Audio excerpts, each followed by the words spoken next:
Mega డిఎస్సీపై YCP నేత అంబటి రాంబాబు తప్పుడు ప్రచారం చేస్తున్నారంటూ గుంటూరులో టీడీపీ నేతలు నిరసన నిర్వహించారు. మెగా డిఎస్సీ ఉద్యోగాల భర్తీ జరిగి నెలలు దాటితే ఇప్పుడు అంబటి రాంబాబు హంగామా చేస్తున్నారంటూ గుంటూరు జిల్లా టీడీపీ పార్టీ అధ్యక్షుడు పిల్లి మాణిక్యరావు ఆధ్వర్యంలో లార్జ్ సెంటర్ అంబేద్కర్ విగ్రహానికి వినతి పత్రం సమర్పించారు. తర్వాత అరండల్పేట పోలీస్ స్టేషన్లో అంబటి రాంబాబు మీద ఫిర్యాదు చేశారు. వైసీపీ ప్రభుత్వంలో ఎప్పుడు టీచర్ ఉద్యోగాలు భర్తీ చేయని వారు ఇప్పుడు అలజడి సృష్టించడానికి యత్నిస్తున్నారంటూ పిల్లి మాణిక్యరావు విమర్శించారు. జగన్మోహన్ రెడ్డి గతంలో టీచర్ని వైన్ షాపుల దగ్గర కాపలా పెట్టినటువంటి పరిస్థితి చూసాం.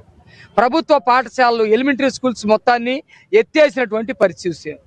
ఆ పరిస్థితి నుంచి ఇప్పుడు ప్రభుత్వ పాఠశాలలు పెంచడమే కాకుండా ప్రభుత్వ స్కూళ్ళల్లో చదివేటువంటి విద్యార్థులు రాష్ట్ర స్థాయి ర్యాంకర్లుగా తీర్చిదిద్దాం. అనేకమైనటువంటి కొత్త స్కూళ్ళు తీసుకొచ్చాం.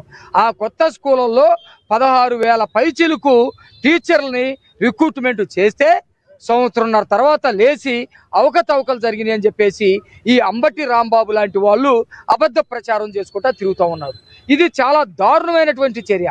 చిన్నదిలాగా కనపడుతుంది కానీ ఇటు ప్రభుత్వం మీద అబండాలు వేయటం, ఇటు ఉద్యోగాలు చేసుకున్నటువంటి వాళ్ళు మా ఉద్యోగాలు ఉంటాయో ఓడతాయో అని చెప్పేసి వాళ్ళల్లో అభద్రతా భావాన్ని క్రియేట్ చేయటం అనేది చాలా తీవ్రమైనటువంటి చర్యగా మేము భావించి ఈరోజు అరండాలపేట పోలీస్ స్టేషన్లో అంబటి రాంబాబు అట్లాగే అతనితో ఉన్నటువంటి వాళ్ళందరి మీద కూడా కేసు పెట్టడం జరిగింది. ఇమ్మీడియట్గా వాళ్ళ మీద చర్యలు తీసుకోవాలని చెప్పేసి కోరుతూ ఎవరు కూడా టీచర్లుగా రిక్రూట్మెంట్ అయినటువంటి వాళ్ళు ఎవరు కూడా భయపడాల్సినటువంటి అవసరం లేదు, బాధపడాల్సినటువంటి అవసరం లేదు.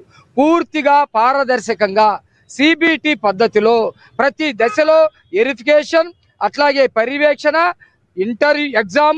ఇంటర్వ్యూ రిక్రూట్మెంటు అన్నీ కూడా పక్కాగా జరిగినాయి. జగన్మోహన్ రెడ్డి చేసేటువంటి కుట్రల పట్ల ఎవ్వరూ డిఎస్సి ద్వారా ఉద్యోగాలు పొందినటువంటి